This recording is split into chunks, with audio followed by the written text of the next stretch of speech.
Katy Perry's music was once taking over a generation, being on top 100 charts year after year. She was played on every radio station, at every party, and was played constantly in the early 2010s by every teenager. She was the confident and rebellious spirit that the 2010s embodied for young women. But beneath the surface of this vibrant persona, the foundation was starting to show deep fractures, and slowly started to crack. Her entire image was built on the idea of female self-expression and empowerment, but was later revealed to be nothing more than a brand crafted precisely by a man who was facing serious SA allegations from another major pop star.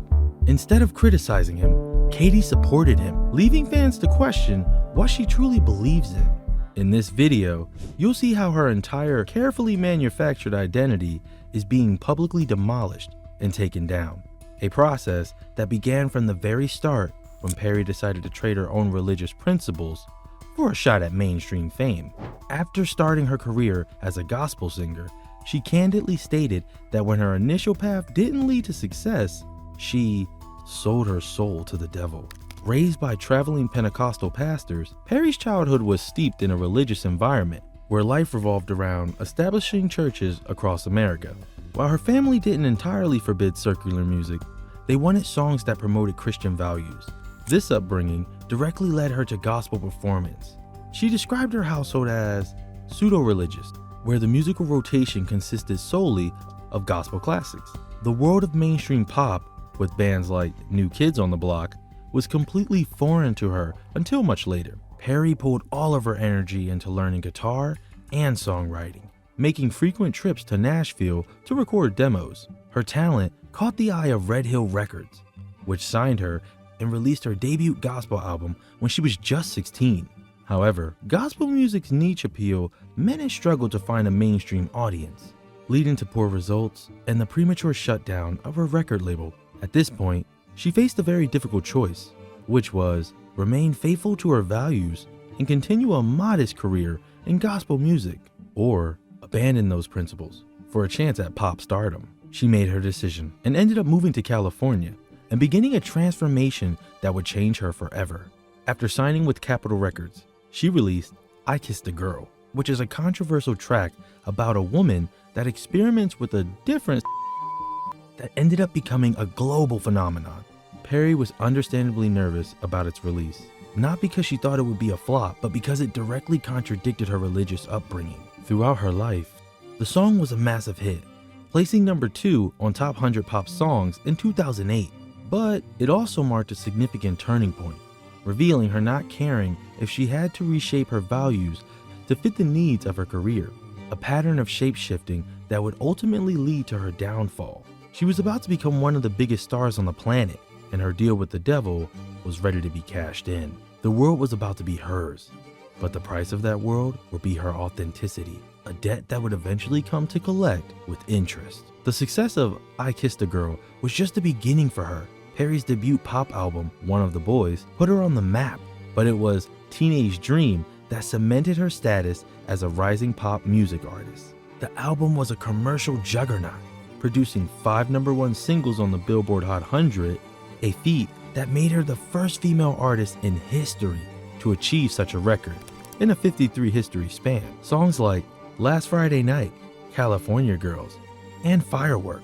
These songs were carefully made for radio play, and her team executed these songs perfectly to fit the mold. Teenage Dream also wasn't just an album, it became the soundtrack to a generation. It earned her multiple Grammy nominations and was inescapable, playing in malls, amusement parks, and restaurants worldwide. You couldn't turn on a radio without hearing one of her hits during that era. Soon, her face was more global than her own music. She appeared on award shows, made guest appearances on The Simpsons, Saturday Night Live, and multiple movies, and launched a world tour called California Dreams Tour that grossed nearly $60 million. This immense success positioned her as a face of female empowerment. In 2012, Billboard named her Woman of the Year, celebrating her as a feminist icon simply for being a successful woman who confidently embraced her. At the time, this brand of pop feminism didn't require deep political engagement. Being glamorous and in control was enough. By today's standards, this is seen as a surface-level feminism, missing the social awareness that is now expected from public figures. Perhaps sensing this shift, her next album, Prism, leaned more into girl boss themes, and for a while, it worked.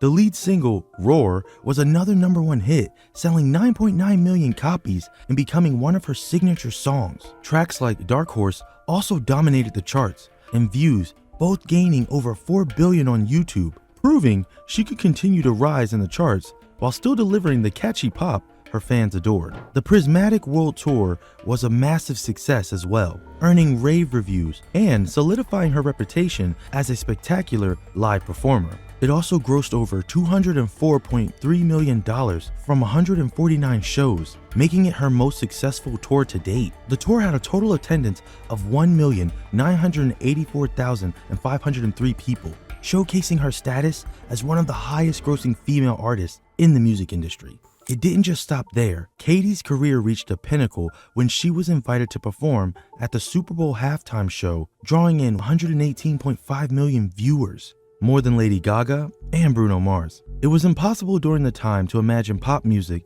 without Katy Perry. However, her music and image began to falter with the release of Chained to the Rhythm. This song tried to mix pop with political commentary. This was the first signal that Perry was shifting her focus. Being loved for her music was no longer sufficient. She wanted to be an activist, a feminist leader for a new era. What she failed to grasp was that being a political pop star is a demanding role. With social media continuing to rise during this time, celebrities were not able to control their own stories, being told by the media, and if your actions don't align with your message, you will be exposed, and the damage to your reputation can be irreversible. Perry was about to learn this lesson the hard way, as her attempt to become a voice for a movement would instead reveal her as a hollow echo.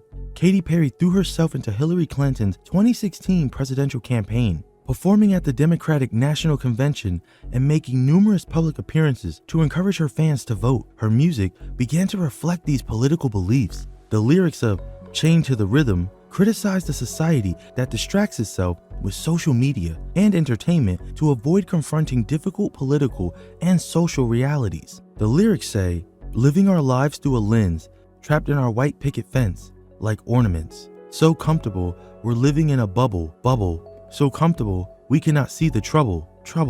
For a Katy Perry song, the appeal of her music had always been its escapism, a distraction from the problems of the world, not a lecture about them. She struggled to present this new socially conscious persona without appearing self-centered or out of touch. Her transformation was physically manifested when she shaved her head. Throughout her career, Perry had maintained a classic American theme girl look, a look that is often criticized for catering to the male eye. Her new buzz cut was a strong rejection of that image. It positioned her with a more modern version of femininity that prioritizes self-identity over male approval. This was all part of the new look being introduced for her 2017 album, Witness, which became her worst performing album both commercially and critically. Reddit posts were even asking, why is Witness hated so much? One person replied, a lot of the lyrics are either boring, cringy, and the melodies feel like they were about to go into a big, catchy, classic Katy Perry chorus until they don't.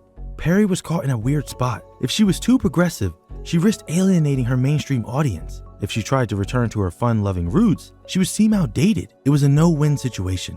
However, the true reason Perry was struggling to connect with her fan base was far more significant. Her best music hadn't really come from her. The person that deserved the praise belonged to the controversial producer and songwriter, Dr. Luke, the man that created the Katy Perry that the world had fallen in love with. The identity of Katy Perry's album Witness was noticeably different because it was missing Dr. Luke's producing. He had played a pivotal role in her career, co-writing and producing her breakout hits like I Kissed a Girl and California Girls. His catchy songwriting and polished production had transformed a gospel singer that failed into a pop sensation. He was the mastermind behind most of Teenage Dream and was credited on nearly every track of Prism. It's not an exaggeration to say that Dr. Luke was the architect of Katy Perry's success. While she was the face and voice, he was the vision, crafting the stories and emotions that listeners connected with. But as Perry was trying to rebrand herself as a feminist leader, Dr. Luke found himself in a massive scandal,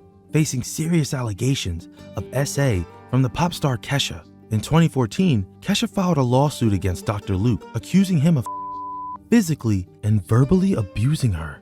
Over a decade, she wanted to be freed from her recording contract with his label, arguing that being forced to work with her was destroying her career and mental state. The case sparked the hashtag Free Kesha movement, with fans, fellow artists, and advocacy groups rallying in her support, while Dr. Luke denied all allegations and countersued for defamation. The court of public opinion had already reached a verdict. Any artist who continued to work with the disgraced producer was immediately seen as a bad person. Katy Perry remained silent on the issue. However, in 2017, she was required to provide a deposition in the lawsuit. In her testimony, Perry denies the claim that Dr. Luke did the R word to her in unsealed documents from his lawsuit against Kesha. She explained her public silence by admitting to feeling pressured by the public to support Kesha. So, she chose to stop working with Dr. Luke, not as a moral stance, but because she didn't want to appear to be picking a side. While Perry may have thought this was a safe, neutral position, it was perceived as her being a coward by fans and critics alike. After years of building a branch on female empowerment, her refusal to unequivocally condemn an alleged made her look like a massive hypocrite. Her carefully constructed persona as a feminist shattered. As if this weren't damaging enough, her behavior on national television began to raise eyebrows. In 2018, during an audition on American Idol, a 19-year-old contestant named Benjamin Glazed mentioned he had never kissed a girl. Perry, at the time, who was a judge on the show, told him to come over to kiss her on the cheek. After a kiss on the cheek, she lured him in for another, turning at the last second to kiss him directly on the lips. The judges high-fived as the shocked teen stumbled back. The backlash was immense, with many pointing out the blatant double standard, with comments saying, "Could you imagine the uproar if a man did that to a girl?" And another comment saying, "Imagine if it was a 30-year-old male judge kissing a 19-year-old girl. Would people react the same?" While Glaze later tried to defend Perry, stating jokingly, "I did not think I was harassed." But just a few years later, in October of 2024, it came out that Benjamin Glaze was allegedly in possession of 700 images and videos of child material. But another incident resurfaced involving Perry, a 2012 video where a 28-year-old Perry appeared to grope an 18-year-old Justin Bieber, showing a disturbing pattern of behavior towards younger men. At this point, even her most dedicated fans were becoming skeptical, seeing her as just another part of a corrupt Hollywood star, and things were only going to get worse. Without the expert guidance that had once propelled her to the stardom, her music is now in serious jeopardy. Perry attempted another path on her own with her new album, Smile. On this project, she stepped back from political views and focused on her personal struggles with mental health and fame. Despite this new direction, the album failed to make an impact, where Witness had failed by trying too hard to be profound, and Smile failed by not trying hard enough to have a big impact. It was another big commercial disappointment, and was widely regarded as her weakest album to date. Critics described it as dull and unadventurous. Following this second consecutive flop, Perry seemed to retreat from music, releasing only a few singles and staying largely out of the public eye. The pop landscape was changing rapidly, with new stars like Olivia Rodrigo and Sabrina Carpenter capturing the attention of a new generation. Pop music fans simply didn't need Katy Perry anymore. Had she chosen to end her music career after Smile, she would have still been remembered as a pop legend who ended on a low note. Instead, she made the big mistake of trying to compete with the new wave of pop stars. After announcing her departure from American Idol, Perry reconnected with the very producer who had crafted her very hits, including Max Martin, Stargate, and the most controversial, Dr. Luke. The goal was to recreate the magic of an album that was nearly almost 20 years old and breathe life back into her declining career.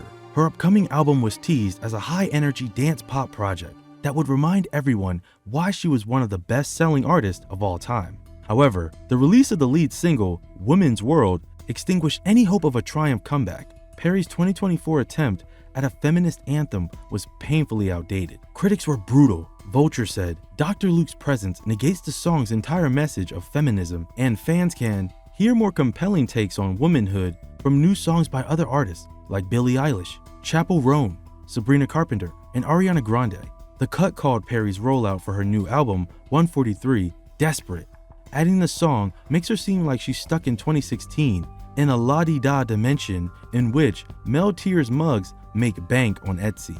The public echoed this sentiment, questioning how she could release a song supposedly in support of all women, collaborating in the studio with a man accused of using his power to abuse a young female artist. The rollout for her album 143 was a complete disaster. It bombed commercially, with its subsequent singles failing to chart at all. The album received overwhelmingly negative reviews, with critics pointing to its dated production and uninspired songwriting. The situation was so dire that some even speculated that artificial intelligence had been used in its creation. Even as her feminist message was being shut down by literally everyone, she continued to push it, as if her public image couldn't keep declining more and more.